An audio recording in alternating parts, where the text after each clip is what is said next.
എല്ലാവർക്കും നമസ്കാരം. ഇതിപ്പോൾ ഗോവയിലാണെന്ന് പറഞ്ഞല്ലോ. ഗോവയിലുള്ള ഒരു മലയാളി കടയാണ് കേട്ടോ. നമ്മൾ മലയാളികൾക്ക് പുറത്ത് പോകുമ്പോൾ ഒരു മലയാളി കട കണ്ടു കഴിഞ്ഞാൽ വളരെ സന്തോഷമാണ്. കാരണം വേറെ ഒന്നുമല്ല, എല്ലാ സാധനങ്ങളും അവിടെ കിട്ടുമല്ലോ എന്നോർത്ത്. അപ്പോൾ ഇവിടെ എല്ലാം ഉണ്ടായിരുന്നു. ചേന, ചേമ്പ് എല്ലാം ഉണ്ട് കേട്ടോ. കപ്പ ഉണ്ടായിരുന്നു, നമ്മുടെ നാട്ടിലെ എല്ലാം ഉണ്ട്. അപ്പോൾ ഇത് പോകുന്ന വഴിക്ക് വേറെ ഒരു പച്ചക്കറി കട അടുത്ത് തന്നെയാണ്. ഒരു മാർക്കറ്റാണിത്, വലിയൊരു മാർക്കറ്റാണ് കേട്ടോ.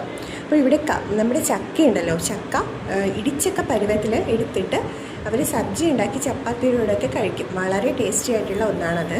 അപ്പോൾ അങ്ങനെ അതും അവർ കട്ട് ചെയ്ത് തന്നെ തരും കേട്ടോ. അങ്ങനെ അതും മേടിച്ചു. ഇവിടെ എല്ലാം നല്ല ഫ്രഷ് ആയിട്ടുള്ള പച്ചക്കറികളാണ് കിട്ടുന്നത്.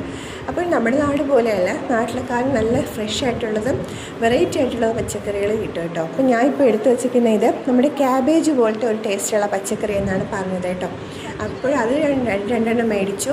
ആദ്യമായിട്ടാണ് ഇതുവരെയും മേടിച്ചിട്ടില്ല. നമ്മുടെ ക്യാബേജിൻ്റെ അതേ ടേസ്റ്റ് എന്നാണ് പറയുന്നത്. അപ്പോഴങ്ങനെ അത് രണ്ടെണ്ണം മേടിച്ചു.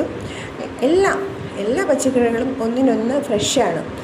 മല്ലിയില, കറിവേപ്പില എല്ലാം നാട്ടിലേക്കാളും വളരെ ടേസ്റ്റിയാണ് കേട്ടോ. അത് മാത്രമല്ല, ഇത് കണ്ടോ, ഇത് സലാഡ് തക്കാളിയാണ്, വളരെ ടേസ്റ്റാണ്.